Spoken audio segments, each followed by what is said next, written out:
Good morning बच्चों। आप सभी का आज की कक्षा में स्वागत है। अपने पिछले वीडियो में मैंने आपको पाठ 11 आर्थिक विकास के बारे में पढ़ाया था। इसके अंतर्गत मैंने आपको आर्थिक विकास से क्या आशय है, आर्थिक विकास में कृषि का क्या महत्व है एवं किसानों के द्वारा कितने प्रकार की खेती की जाती है, खेती के क्या प्रकार हैं, इनके बारे में पढ़ाया था। आज के अपने वीडियो में हम औद्योगिक विकास के बारे में पढ़ेंगे। औद्योगिक विकास क्या है? वास्तव में विकसित देशों के पास खाद्यान्नों में आत्मनिर्भरता ही नहीं बल्कि निर्यात की योग्यता भी होनी चाहिए। जो एक विकसित देश है उसकी क्या विशेषताएं होनी चाहिए कि वह खाद्यान्न उत्पादन के क्षेत्र में तो आत्मनिर्भर हो ही, लेकिन इसके साथ साथ वह इतने खाद्यान्न का उत्पादन करे कि वह अपने देश की आवश्यकताओं को तो पूरा कर ही पा रहा है, साथ साथ वह क्या कर रहा है, खाद्यान्न का निर्यात भी विभिन्न देशों को कर रहा है। तो जो विकसित देश होते हैं उनके पास खाद्यान्नों की आत्मनिर्भरता ही नहीं बल्कि दूसरे देशों को उसे निर्यात करने का भी कहना चाहिए क्षमता होनी चाहिए।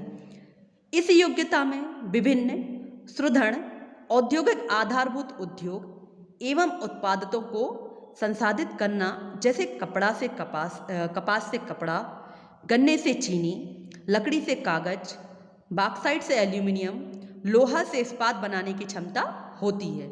किसी देश की आर्थिक शक्ति उसके निर्माण उद्योगों के विकास से मापी जाती है।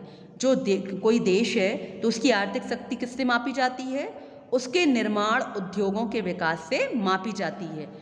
इन उद्योगों से व्यक्तियों को रोजगार मिलता है, कृषि पर निर्भरता कम होती है, निर्मित वस्तुओं के निर्यात से विदेशी मुद्रा प्राप्त होती है। जैसा कि मैंने आपको अपने पिछले वीडियो में बताया था कि भारत एक कृषि प्रधान देश है। यहाँ की कार्यशील जनसंख्या का 60% भाग किस कार्य में लगा हुआ है? कृषि कार्य में लगा हुआ है। तो जो कृषि कार्य है उसमें जब अच्छी किस्म के बीजों तकनीकों का प्रयोग करके उत्पादन बढ़ता है तो इससे क्या होता है? स्वाभाविक है कि जब उत्पादन बढ़ेगा तो उससे आय भी अधिक प्राप्त होगी और जो किसान है उसके जीवन स्तर में वृद्धि होगी। लेकिन जो अन्य उद्योग हैं इनसे क्या होता है? अधिक मात्रा में आय की प्राप्ति होती है। तो जो निर्माण उद्योग होते हैं वह किसी देश की अर्थव्यवस्था को, आर्थिक शक्ति एवं अर्थव्यवस्था की जो कहना चाहिए क्षमता है, वह निर्माण उद्योगों के विकास से ही मापी जाती है। जो विनिर्माण उद्योग हैं इनसे देश के विभिन्न व्यक्तियों को रोजगार की प्राप्ति होती है। निर्माण उद्योगों में रोजगार प्राप्त होने के कारण क्या होता है? लोगों की कृषि पर निर्भरता कम होती है और जो वस्तुएं बनाई जाती हैं उनके निर्यात से देश को विदेशी मुद्रा प्राप्त होती है। औद्योगिक विकास देश व नागरिकों के लिए समृद्धि लाता है। जिस देश का जितना अधिक औद्योगिक विकास होगा वह देश उतना ही अधिक समृद्धशाली बनेगा और स्वाभाविक है कि जब देश का आर्थिक विकास होगा तो वहाँ की जनता भी जनता का भी तो विकास होगा। जनता के लिए वह जो आर्थिक विकास है वह क्या लेके आता है? समृद्धि लेकर आता है। उद्योगों को छोटे व बड़े पैमाने के उद्योग, निजी व सार्वजनिक, संयुक्त व सहकारी आदि भागों में बांटा गया है। जो विभिन्न प्रकार के उद्योग हैं उन्हें किसमें बांटा गया है?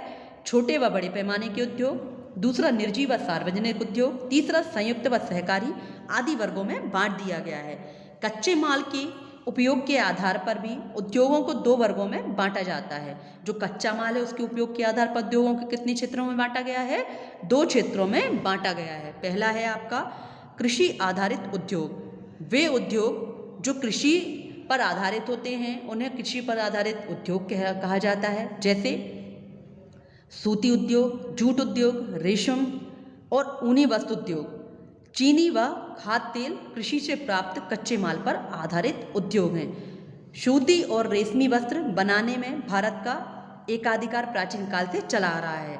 जो रेशमी वस्त्र हैं और सूती वस्त्र उनको बनाने का जो भारत का एकाधिकार है वह कब से चला आ रहा है? प्राचीन काल से चला आ रहा है।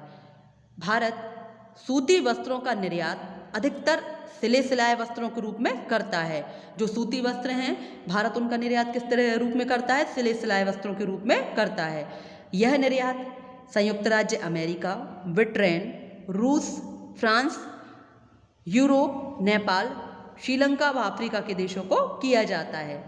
सूती वस्त्र मिलें महाराष्ट्र, गुजरात, पश्चिम बंगाल, उत्तर प्रदेश, मध्य प्रदेश व तमिलनाडु में स्थापित हैं।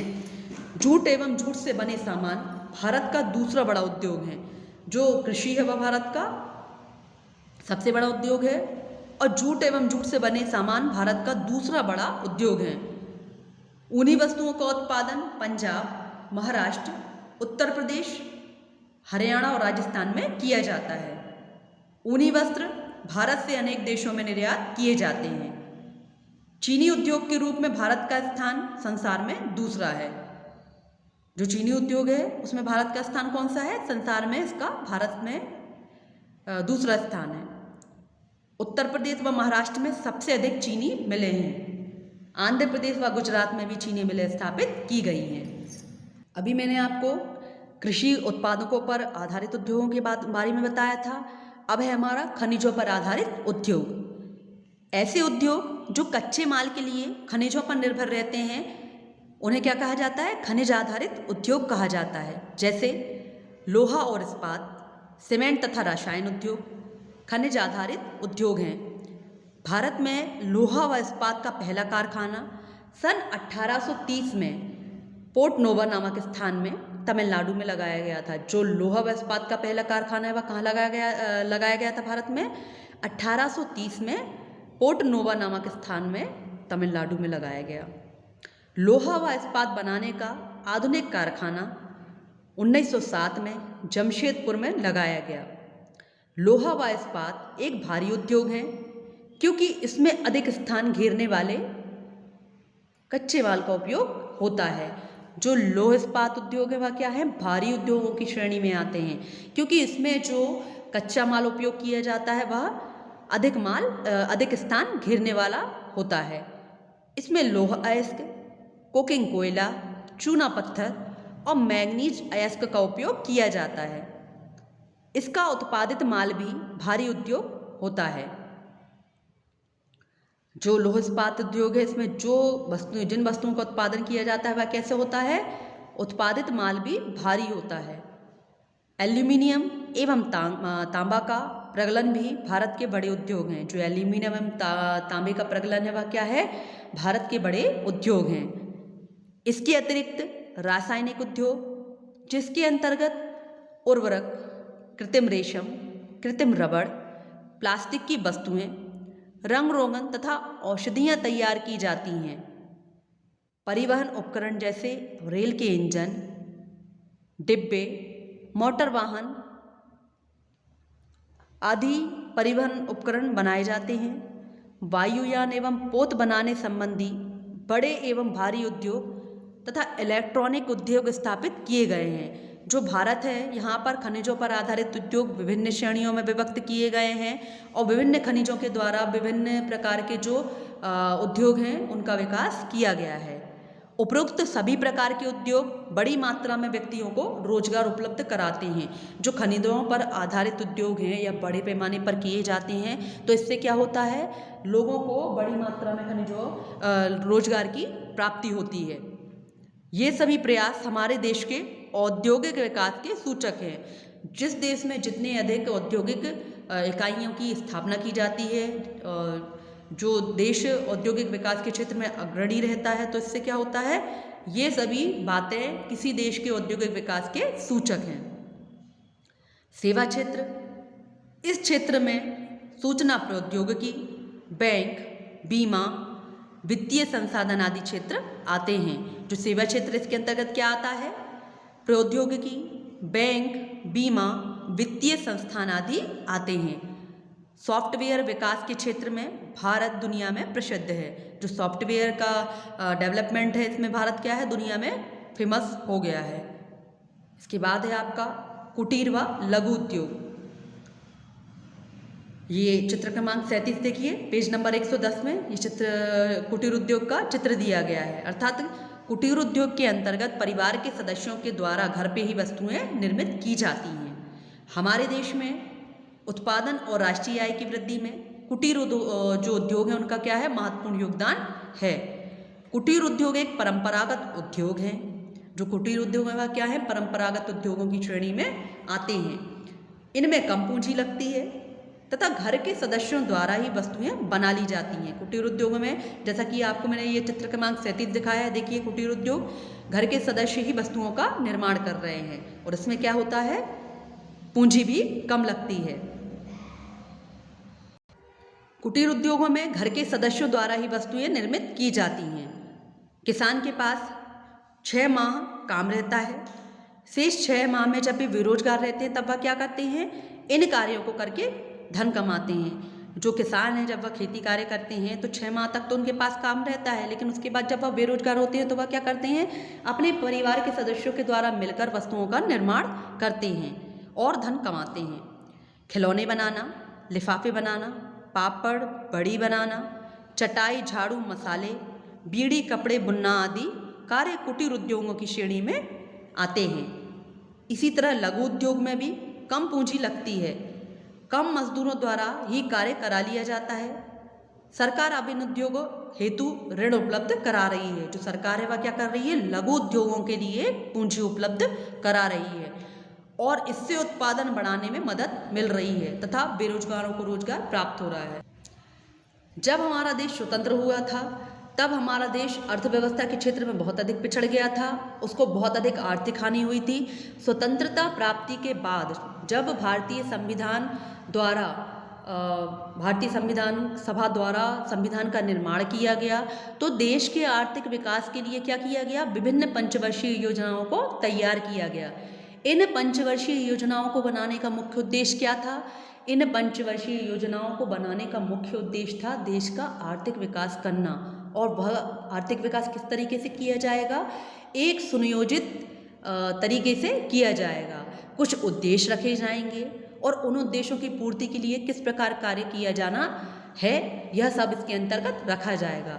अर्थात 5 वर्ष की अवधि में किस क्षेत्र में कितना अधिक विकास किया जाएगा। जैसा उदाहरण के द्वारा मैं आपको समझाती हूँ कि प्रथम पंचवर्षीय योजना है, उसमें क्या किया गया, कृषि के उत्पादन को बढ़ाने के लिए योजना बनाई गई। कृषि के क्षेत्र में किस प्रकार से उत्पादन किया जाएगा और कृषि उत्पादन को बढ़ाने के लिए क्या प्रयास किए जाएंगे, यह सब इन योजनाओं के अंतर्गत किया जाता है। तो जो पंचवर्षीय योजनाएं रहती हैं उसके अंतर्गत किसी एक क्षेत्र को 5 वर्ष के अंदर कितना अधिक विकसित किया जाएगा, किन साधनों के द्वारा विकास को बढ़ाया जाएगा, ये सब सम्मिलित किया जाता है। और 5 वर्ष के पश्चात मूल्यांकन किया जाता है कि हमने योजना में क्या लक्ष्य एवं उद्देश्य रखे थे और उन उद्देश्यों की पूर्ति में हम कितने अधिक सफल हो पाए हैं। जैसा कि दूसरी पंचवर्षीय योजना में भारी उद्योगों के विकास पर जोर दिया गया था, इसके लिए विभिन्न योजनाएं बनाई गई थी, लेकिन यह सफल नहीं हो पाया था। आर्थिक विकास एवं पंचवर्षीय योजनाएं, देश का नियोजित ढंग से विकास करने हेतु योजनाएं तैयार करने के लिए भारत सरकार सन 1950 में योजना आयोग की स्थापना की गई। जैसा कि अभी मैंने आपको बताया था कि जब भारत स्वतंत्र हुआ था तो वह बहुत अधिक आर्थिक रूप से पिछड़ गया था। तो देश की जो संविधान निर्मात्री सभा थी, इसने क्या किया, देश के आर्थिक विकास के लिए भारत सरकार द्वारा सन 1950 में क्या किया गया, योजना आयोग की स्थापना की गई। अब तक 12वीं पंचवर्षीय योजनाएं और 3 वार्षिक योजनाएं बनाई जा चुकी हैं। भारत सरकार द्वारा जनवरी 2015 से योजना आयोग के स्थान पर नीति आयोग का गठन किया गया है। पहले योजना आयोग के द्वारा पंचवर्षीय योजनाएं तैयार की जाती थीं, लेकिन 2015 से योजना आयोग के स्थान पर किसके द्वारा पंचवर्षीय योजनाओं का निर्माण किया जाता है, नीति आयोग का गठन किया गया है, जो कि पंचवर्षीय योजनाओं का निर्माण करती है।